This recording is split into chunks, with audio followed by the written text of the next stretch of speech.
Dreams, ambitions. Everyone has them. Some people dream of scoring a penalty in the World Cup final. Others want to travel around the world. Ellie Stevenson dreams of being a singer. Ellie is a normal 17-year-old girl. She lives in a quiet village in the beautiful Yorkshire Dales. She goes to school, has a part-time job in her dad's shop, and enjoys spending time with her best friends, Cassie and Sky. This is the story of Ellie, and how dreams sometimes do come true. Pencils down, please. I quickly try to finish writing one last sentence, but Miss Jones sees me. Ellie Stevenson, the exam is over. Please, miss, another 30 seconds. 5? Humph, she says, and takes my paper. There's nothing I can do now. I hate biology. I want to be a singer. I wanted to study music at A-level. You can't study music, said Dad when I told him at the start of the 6th form in September last year. If you want a good career, you need to study science. He's right. The sciences are important, Ellie, agreed Sky. I'm going to study chemistry, biology, physics and maths. Boring. Why don't you study French like me?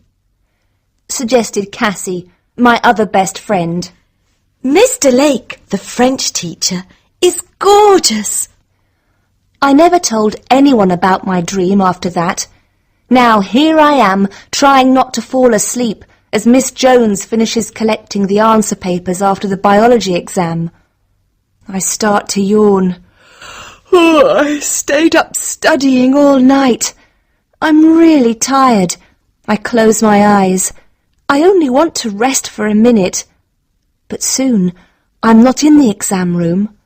I'm on stage in front of thousands of fans, my fans. They are shouting my name. I start to play the guitar, and they all cheer. They sing the words to my latest hit. Ellie! Ellie! Miss Jones's angry voice wakes me up. Eh? Sorry? It's time to go home, she says, shaking her head. I'm the only person left in the room. Everyone else has already gone. I was dreaming again. I feel stupid as I pick up my bag and walk towards the exit. Outside it's raining. It's spring, but the sky is grey and miserable. It seems like it will rain forever, and I haven't got an umbrella. Ellie! Ellie! Wait for me! I turn around and see Sky running towards me. The only thing I can see is her wild black curly hair. The rest of her is hidden behind a pile of library books. Sky is one of my best friends, but she is the last person you want to see after an exam. You know the type. When Sky gets a B, she's disappointed. That was so difficult. She starts to ask me what I answered for question 4 when my mobile rings. It's Cassie. Hi, Cassie, I say, glad of the interruption. Can you come to my dad's stables? She asks. She doesn't say, hello, how are you? Typical Cassie. I have to work in my dad's shop this evening. I have to start at 4:30 and it's already 4. Don't worry about that. I've got something much more important to talk to you about. Meet me at the stables in 5 minutes and bring Sky with you. But, I start to say, but she has already hung up. When we get to the stables, Cassie is busy riding one of the horses. She looks elegant in her riding clothes. Her makeup and nails, as usual, are perfect. She finishes one final lap and then climbs down from her handsome black horse. Good, you're here. Now, I've got a surprise for you both. You know my dad asked me what I wanted for a present after studying hard for the exams at the end of the first year. Sky starts to laugh. Cassie has never studied for an exam in her life. Everyone knows that. Everyone except Cassie's dad. Well, here it is. What do you think? She gives us each a piece of paper with a smile. Tickets. There is a silence as we read. Glastonbury Festival? No, it can't be. I read it again, just to be sure. Glastonbury! I can't believe it! I've always wanted to go to Glastonbury, Tickets for Glastonbury are really expensive. says Sky. I can't afford tickets for Glastonbury. Don't worry about that. They're a present from me. Well, from my dad. He's got to go away on a business trip. He's going to see some new horses in Saudi Arabia. I think he feels guilty leaving me for a month. For a moment she looks sad. Her dad is always going away and leaving her at home with the housekeeper. Suddenly I have a horrible thought. Dad, he'll never let me go. The Glastonbury Festival lasts 3 days. My dad worries if I go out for more than 3 hours. What's wrong, Ellie? Asks Cassie. Aren't you happy? I thought you loved music. I do, I say quickly. I do, and of course I want to go. It's just that I feel stupid. I'm 17 years old, but I sound like a baby.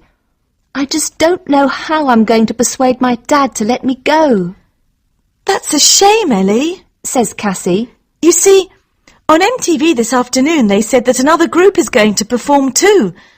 But if you don't want to see Murphy play live... Murphy? I ask, my voice shaking. My heart starts to beat loudly. That's what I said. Murphy, the sexiest, most gorgeous man alive. But if you don't want to upset your dad... She tries to take the ticket back. No, I shout quickly, pulling the ticket away from her. I'll be there, Cook him a nice dinner. suggests Cassie. Work extra hours in the shop. Suggests Sky. The shop. I suddenly remember and quickly look at my watch. 4:35. What is it? Asks Cassie. The shop, I say, running towards the door. I'm late for work. I can hear Cassie and Sky laughing as I run out of the stables and into the cold rain.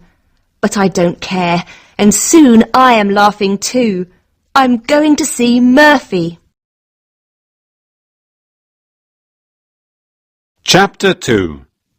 Lying to Dad. Have you told your dad about Glastonbury yet? Asks Cassie a few weeks later. We are walking Sky's pet dogs through the countryside of the Yorkshire Dales. I love living here. We let the dogs off their lead. They run and start to play in the fields. I feel that nothing could spoil this perfect moment. But then Cassie reminded me that I haven't told Dad about the festival. It's difficult to find the right moment, I try to explain. Cassie looks at me, and I know she doesn't believe me. Honestly, the shop's always busy, and then he was angry with me for failing that biology exam. We put down our blanket. Cassie lies down and starts to read a fashion magazine. Sky takes a chemistry book from her rucksack and starts to study. I lie down too. I thought that Cassie was happy with my explanation, but soon she asks, Why don't you speak to Liz? My stepmother? She's always trying to make you happy.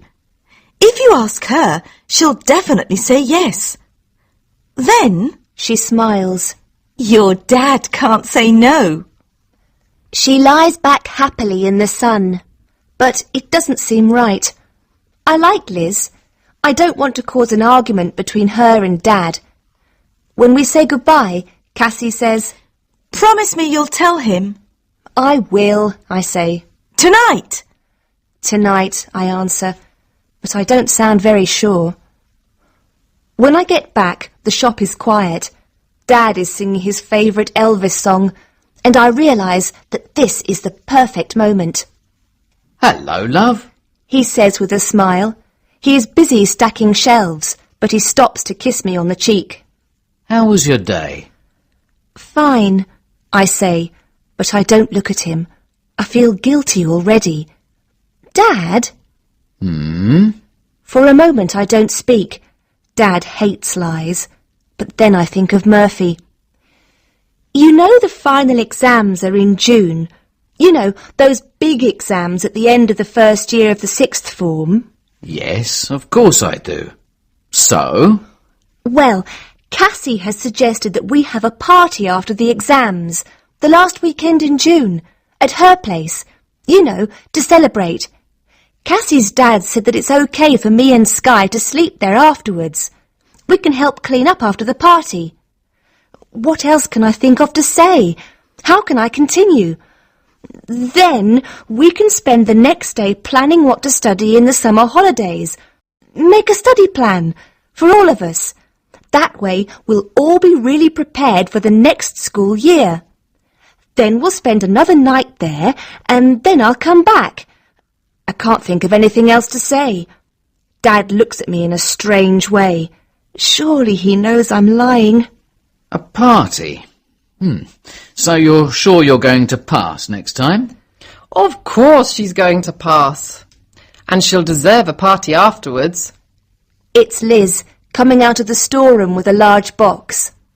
She has curly red hair, bright pink lipstick, and even brighter earrings. She wears so many bracelets that they jingle when she walks. I'm still not sure. Says Dad. Who's going to this party? Apart from you, Sky and Cassie. Oh, just the boys and girls in the class. We'll probably have a barbecue in the garden, then listen to music and dance. It's going to be so good to relax after all that studying. She's right, Bill. Liz smiles at Dad, and he starts smiling too. No problem, Ellie. He says. But I hope you're going to study hard for the exams. I jump up and hug him. Thanks, Dad. I kiss him on both cheeks. Just make sure you pass the next biology exam. With studying and preparing for Glastonbury, the next month passed quickly. Sky learnt how to build a tent. I bought my train ticket, and Cassie bought 10 different tops for our weekend. Everything was perfect. That is, until early one Friday evening in May. I was in the storeroom, putting away boxes after a delivery, when I heard Dad say a name I know well. Hello, Steve. I haven't seen you for a long time. Says Dad. Steve? Steve! It's Cassie's dad. What's he doing here? He never comes into the shop. I quickly start to climb down the ladder, but in my hurry I miss the last step and fall onto a pile of boxes. My ankle hurts, but there's no time to think about that now. I run as fast as I can into the shop. My dad continues talking to Steve. It's nice of you to let the class have a party at your place, Steve. Says Dad. Steve looks confused. Sorry? What party? When? I watch them in silence. I don't even breathe. After the exams. The last weekend in June, I think. Continues Dad. And then you're going to have 3 teenage girls in the house for a couple of days. Almost as bad as the party. My heart starts to beat faster and faster as I wait for Steve to answer. Please don't tell him, please, Oh, now I know what weekend you're talking about, Bill. says Steve. But there's no party that weekend. That's when the girls are going to Glastonbury. No, no, no, Glastonbury? says Dad, his face starting to turn red. You mean the rock concert? Yes. Anyway, I must go, Bill. Come and have a drink with me at the golf club sometime. But Dad doesn't answer him. Slowly he looks at me.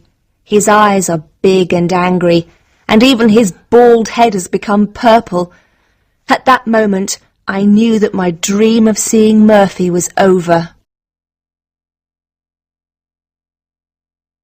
Chapter 3. Dad finds out. But I'm 17 years old, Dad. I'm not a baby anymore. I don't care. You're living in my house. That means you do what I tell you to do. There will be no rock concerts. It's an arts festival, not a rock concert. I don't care what it is. You're not going. You lied to me, Ellie. He turns to Liz. A party. A day with her friends making a study plan. I was so stupid to believe all of that. I'm sure you went to concerts when you were my age, That was different. Things were different then. says Dad. Can't you talk to him? I ask Liz, but she shakes her head. I'm sorry, Ellie. She tries to put her arm around me, but I don't let her. Leave me alone, I shout, pushing her arm away. I'll never forgive you both for this. Never! I run up the stairs and throw myself onto my bed. It's not fair. Everyone else's parents let them go to concerts. Why can't mine? I pick up my mobile phone and try to phone Cassie, but I have no credit left. I throw my phone onto the bed just as Liz knocks on my door. Ellie, dinner's ready. I'm not hungry. You've got to eat, Ellie. Leave me alone! I don't want anything! I shout. How can I eat ever again? Seeing Murphy was going to be the best day of my life. But half an hour later she is back. This time she comes in before I can stop her. I close my eyes, hoping she'll think I'm asleep. I made you a sandwich. She sits on my bed and touches my arm gently. I brought you a magazine, too. There's an article on that singer you like. Murphy, isn't it? I don't want your stupid magazine. I was going to see Murphy live at Glastonbury. Not that you can understand. I pick up the magazine and throw it across the room. It hits the photo of her and Dad's wedding. It falls to the floor and breaks. Liz gets up and slowly starts to pick up the pieces of broken glass. I tell myself that it's their fault. I'm angry because Dad won't let me go to Glastonbury, because he thinks I'm 7, not 17. But I still feel horrible as I watch Liz leave my room. She looks sad, and there are tears in her eyes. When she has gone, I pick up the magazine. On the cover there is a photo of Murphy. The thought of missing Glastonbury makes my stomach hurt, but I still look through the magazine. When I get to the article on Murphy, more tears fill my eyes. But then I read something that makes me stop crying. Do you want to meet Murphy? Would you like to go to Glastonbury, tour backstage and meet the star himself? We are going to make one lucky reader's dream come true. If you can sing, then we want to hear from you. To enter, just send us a tape of you singing your favourite Murphy song to Music Now. Send us your entries by the 10th of May. 10th of May? Oh no! That's Monday. Today's Friday. If I want to enter, I must send my entry tomorrow morning. Suddenly my anger disappears. I feel excited. I know that thousands of people will enter the competition, and I don't have a lot of time to prepare. But could I be the one? Dreams come true for some people, sometimes, don't they? First I have to decide which song to sing. I pick up my MP3 player and finally choose a romantic song. I listen to it twice, but I know that it's the right one. I close my eyes and listen to the words. I forget about Dad and the sadness in Liz's eyes when she picked up the broken photo. I forget about school and the homework I still haven't done. I take a deep breath and press record on my CD player. I pick up the microphone and start to sing. And when I stop 5 minutes later, I know that I can't do any better. All I have to do now is wait. Chapter 4. The Long Wait. The next morning I woke up early. When I went into the kitchen, Liz was cooking breakfast. Dad was reading the newspaper. Normally he says good morning and gives me a kiss on the cheek. Today he didn't even look at me when I sat down at the table. I heard you singing last night. Says Liz. She puts a plate of bacon and eggs in front of me and smiles. Says Dad, closing his paper and getting